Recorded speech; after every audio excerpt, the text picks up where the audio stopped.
Buenos días y bienvenidos a este nuevo vídeo correspondiente al tema número 3, el modelo de regresión lineal múltiple.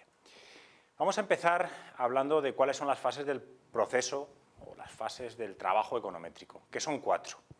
En primer lugar, la especificación del modelo, es decir, qué variables, tenemos que identificar qué variables son relevantes y qué tipo de relación tienen entre ellas. Eso le vamos a llamar especificación.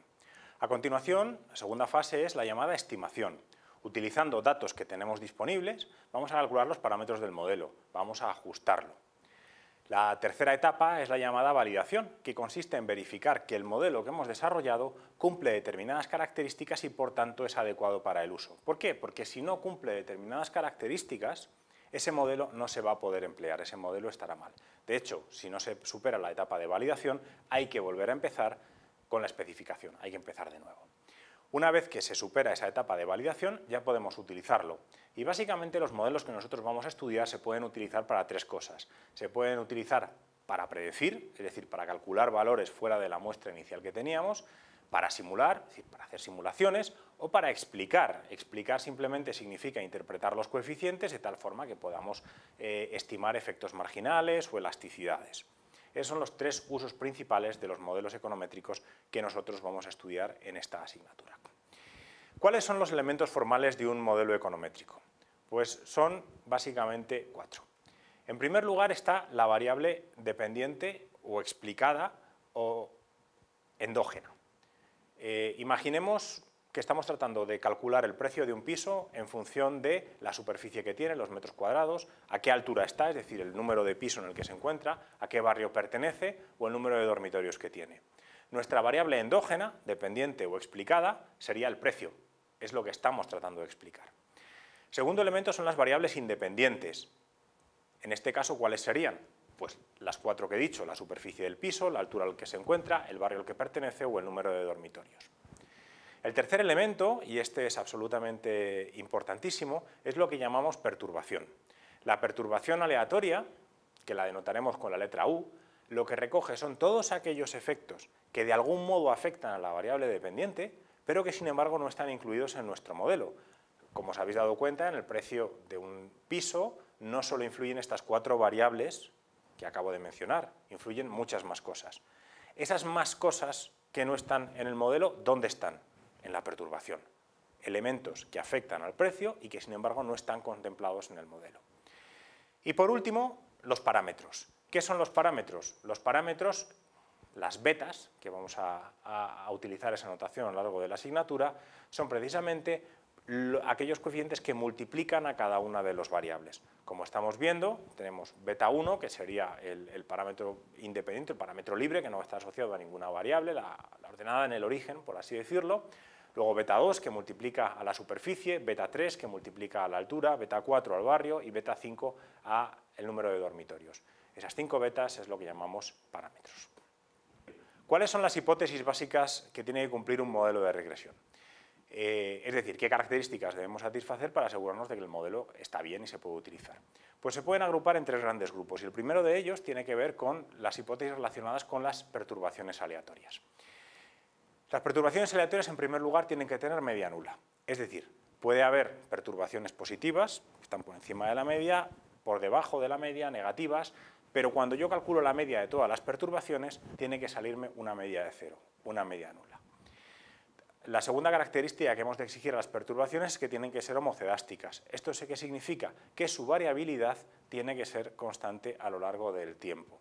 Lo contrario a homocedasticidad se denomina heterocedasticidad y es que la variabilidad no es constante. Nosotros queremos perturbaciones homocedásticas. La variabilidad se mantiene a lo largo del tiempo, en una franja.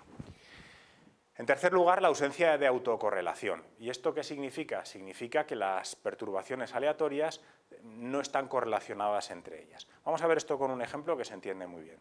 Estamos intentando calcular el tiempo que los estudiantes de ICADE tardan en llegar a la universidad, en función de la distancia a la que viven.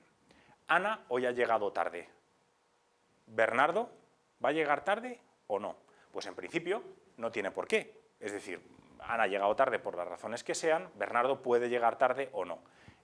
Situación correcta, situación adecuada, las perturbaciones no están correlacionadas. Pero ahora imaginemos la misma situación, solo que Ana y Bernardo viven en el mismo barrio, ambos usan transporte público y Ana hoy ha llegado tarde porque había huelga en el metro. ¿Cómo va a llegar Bernardo? Pues dado que vive en el mismo barrio y también utiliza el metro, también va a llegar tarde. Las perturbaciones de Ana y de Bernardo están correlacionadas. Tenemos un problema de correlación en las perturbaciones y esto supone un problema que tenemos que tratar de evitar. El segundo grupo de hipótesis que tenemos que satisfacer para que el modelo esté bien está relacionada con las variables explicativas, las variables independientes. En primer lugar, tenemos que exigir que las variables independientes no estén correlacionadas con las perturbaciones. Vamos a intentar explicar esto porque es un tema muy importante, es la condición, se denomina condición de exogeneidad y puede ser un poquito complicado de entender la primera vez. Imaginemos que yo estoy tratando de explicar el salario de una persona en función de sus años de experiencia profesional y de su nivel de estudios. Si os dais cuenta, me he olvidado de una variable tremendamente importante, que es el cargo que ocupa en la empresa. Como esa variable me he olvidado de ella, ¿dónde va a estar? Va a estar en la U, va a estar en la perturbación. Acordaos, en las perturbaciones están todas las cosas que nos hemos olvidado. Por tanto, el cargo, que yo no lo he metido en el modelo, está en la perturbación. ¿Qué problema hay? Aparte de que me he olvidado de una variable importante, que el cargo está correlacionado tanto con los años de experiencia como con el nivel de estudios. ¿Por qué? Porque lo normal es que con 22 años uno no sea director general. Uno es director general cuando lleva 20, 30 años trabajando. Por tanto, cargo y años de experiencia correlacionan. ¿Cuál es el problema que tengo ahora? Que dado que el cargo está en la U y dado que el cargo correlaciona con los años de experiencia, ahora tengo una variable independiente, experiencia, que correlaciona con la perturbación. Tengo un problema de endogeneidad. Mi modelo es endógeno, no es exógeno, y por tanto no es adecuado. Es muy fácil caer en este error cuando se está trabajando con modelos econométricos y tenemos que hacer todo lo posible por evitarlo. La segunda condición que vamos a exigir a las variables explicativas es ausencia de multicolinialidad perfecta. ¿Qué significa multicolinialidad perfecta? Volvemos a nuestro ejemplo en el que estamos calculando el tiempo que tardan los estudiantes de ICADE en llegar a la universidad en función de la distancia. Solo que vamos a meter dos variables independientes, la distancia en metros y la distancia en kilómetros. ¿Qué sucede? Que la distancia en metros y la distancia en kilómetros en realidad es lo mismo. De hecho, la distancia en metros no es más que la distancia en kilómetros multiplicado por 1000. Luego tengo dos variables independientes que están perfectamente correlacionadas. Cuando ocurre eso, el modelo no se puede estimar. Tenemos un problema de multicolinialidad perfecta, que significa que dos variables independientes están correlacionadas de forma perfecta y el modelo no se puede estimar. Tenemos que eliminar una de ellas. Problema menos grave es multicolinialidad imperfecta grave, cuando existe esa correlación muy fuerte, pero no es perfecta, que eso da lugar a otra serie de complicaciones que estudiaremos más adelante. El tercer grupo de hipótesis que tenemos que exigir a nuestro modelo de regresión está relacionada con la propia especificación del modelo. En primer lugar, necesitamos linealidad en los parámetros, es decir, que las betas no pueden estar elevadas al cuadrado, no podemos tomar raíces cuadradas, ni podemos tomar logaritmos en las betas. De hecho, sí podemos hacerlo en las variables independientes y ya lo veremos, pero no en las betas. Las betas tienen que ser lineales. Que no haya errores de medida y observación, esto yo creo que no requiere explicación adicional. Evidentemente, cuando estamos tomando información, tomando los datos, tenemos que evitar cometer errores. Estabilidad estructural. ¿Y esto qué significa estabilidad estructural? Estabilidad estructural significa que los parámetros, las betas, sean constantes en el espacio y en el tiempo. Imaginemos que yo estoy construyendo un modelo en el que trato de relacionar o de explicar las horas viendo la televisión en función de la edad. Utilizo datos de este año en España para ajustar mi modelo. Y ahora cojo ese modelo e intento aplicarlo en Sudán. ¿Va a funcionar? Probablemente no. Probablemente no, porque las características de la sociedad española son distintas a las características de la sociedad en Sudán. Por tanto, el modelo ajustado en España no me va a valer para Sudán. Tenemos un problema de estabilidad estructural desde el punto de vista espacial. Mover el modelo en el espacio no funciona. Pero sucedería lo mismo en el tiempo.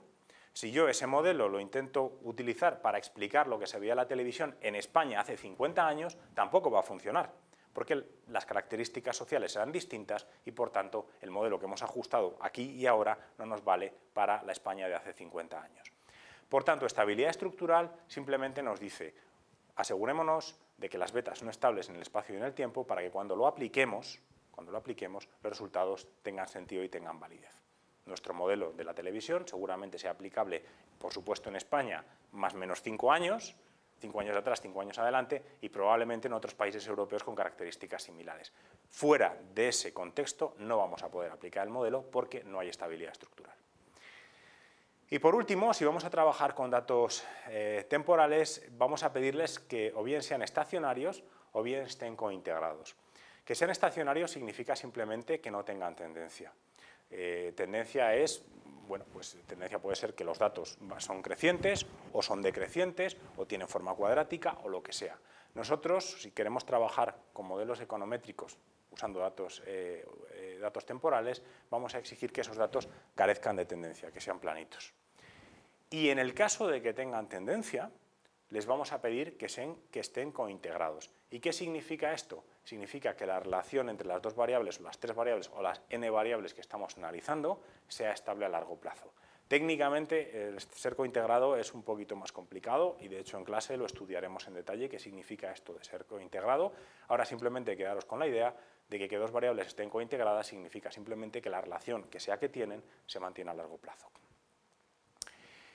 Y con esto finalizamos el vídeo correspondiente al tema número 3. Espero que os haya resultado interesante y, como digo siempre, sobre todo útil. Nos vemos.